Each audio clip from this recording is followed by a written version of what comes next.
নমস্কাৰ, মই পঞ্জীৱ গগৈ। আজি ভিডিঅ' আৰম্ভ কৰিছোঁ। তাতে এনেকুৱা ধৰণৰ চৰ্চ চিন্তা কৰি ভিডিঅ'টো আজি আগবঢ়াইছোঁ। আপোনালোকে আঁকোৱালি ল'ব আৰু শেষলৈকে মন দি শুনিব। মই কি বক্তব্য দিছোঁ আপোনালোকে শুনিব। মোৰ যিকোনো ওচৰত যিকোনো গাঁৱত মানে এগৰাকী মাতৃ অসুখ হৈ আছে, তেওঁ আৰু পিতৃ নাই। তেওঁ অৱশ্যে এজন সন্তান, তেওঁ এটাই অকলশৰীয়া ল'ৰা। তেওঁ ভিত্তিত মই ভিডিঅ'টো আগবাঢ়িছোঁ আপোনালোকৰ আগত। তাৰো কোনো নাম মেনেজ নকৰোঁ, আপোনালোকে মোৰ গাঁৱৰ বিষয়লৈ জানিবই। তো গতিকেলৈ তেখেতৰ আইতাকো মানে অসুস্থ হৈ আছে। যি পাৰে আপোনালোকে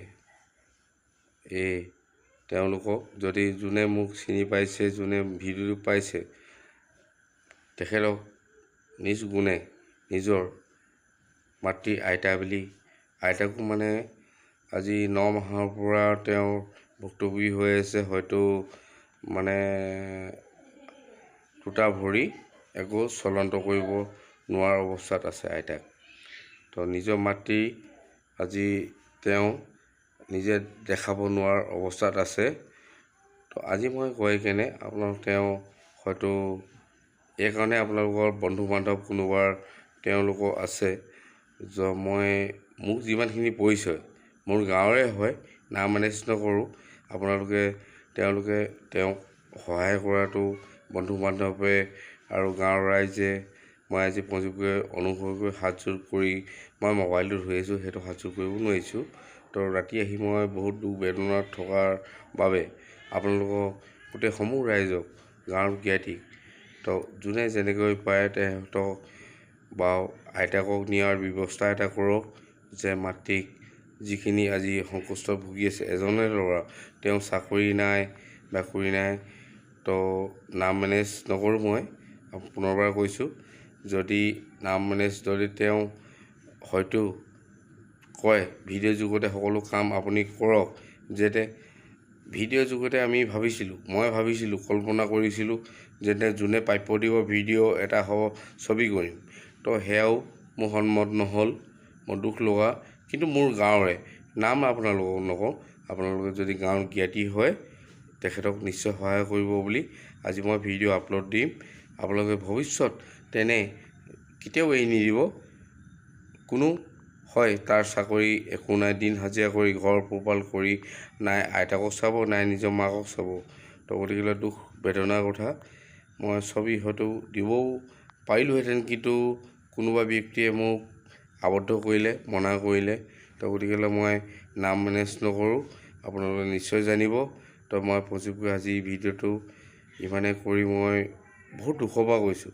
কিন্তু মই আইতাকে কি কৈছিলে, মাতৃয়ে কি কৈছিলে, মই সেই ভিডিঅ'খিনিও দিব পাৰিলোঁহেঁতেন, কিন্তু মোক আবদ্ধ কৰিলে। মই বহুত দুখত আজি আপোনাক ভিডিঅ' এৰিছোঁ। তো গতিকে যিমানে হওক আপোনালোক ভিডিঅ'টো আজি সকলো ৰাইজলৈ এৰিছোঁ। যদি কোনোবাই এই ভিডিঅ'টো চিনি পাইছে, মোৰ পৰিচয় দি তেখেতলোকক সহায় কৰক, আগবাঢ়ক, সেইটোৱে কামনা। যেনে বেমাৰতকৈ মানুহৰ সন্মান ডাঙৰ নহয়, মানুহৰ মৃত্যুতকৈ কোনো টকা ডাঙৰ নহয়, ইজ্জত ডাঙৰ নহয়। মানুহৰ মৃত্যুতকৈ ইজ্জত কেতিয়াও ডাঙৰ নহয়। সেই সদশেষত মই সেইটো কৈছোঁ, মৃত্যুতকৈ কেতিয়াও টকা ডাঙৰ নহয়। মৃত্যু আছে, আমি মৃত্যু শেষে আৰু। গতিকে মই তথাপিতো ৰাতি আহি এতিয়া টেনশ্যনত পৰি তথাপিতো মই ভিডিঅ' এটা বনাইছোঁ। তো গতিকেলৈ টকা পইচা একো নাই, মানুহৰ মৃত্যুতকৈ ডাঙৰ দিন একো নাই। যদি শত্ৰু থাকে ওচৰ চুবুৰীয়া, সেইটো মৃত্যুৰ সময়ত মানুহক যাব। নিজৰ ভাই ককাই হিচাপে ক'ৰবাত যদি কেতিয়াবা ভৱিষ্যত থাকে, মৃত্যুতকৈ ডাঙৰ বস্তু একোৱেই নাই পৃথিৱীত। সেইটো মই কৈছোঁ পঞ্জীৱ গগৈ। আপোনালোকে সহযোগ কৰিব আৰু কয় এইখিনি মৰম চেনেহ যদি আছে, তেখেতলোক যদি গম পাইছে কোন কেনেকৈ হেৰিটোত আছে গাঁওখনত, নিশ্চয় গম পাব, নিশ্চয় সহায় কৰিব। মই আশাবাদী কৈ মই পঞ্জীৱ কৰি আপোনালোকে প্ৰণাম কৰি মোৰ আজি ভিডিঅ' ইমানেই। জয় অসম, জয় দেৱতা দেৱতা আগবাঢ়ে যোনে যেনেকৈ বঙনি আগবাঢ়ে তেওঁলোকৰ গোটেই ভৱিষ্যত নাতিপুতিৰ কাৰণে কামনা কৰিছোঁ তেওঁলোকৰ উন্নত পথিত আগবাঢ়িব সদায় জয় জগত মা জগত পিতা জয় অসম সঞ্জীৱ গগৈ জয় অসম।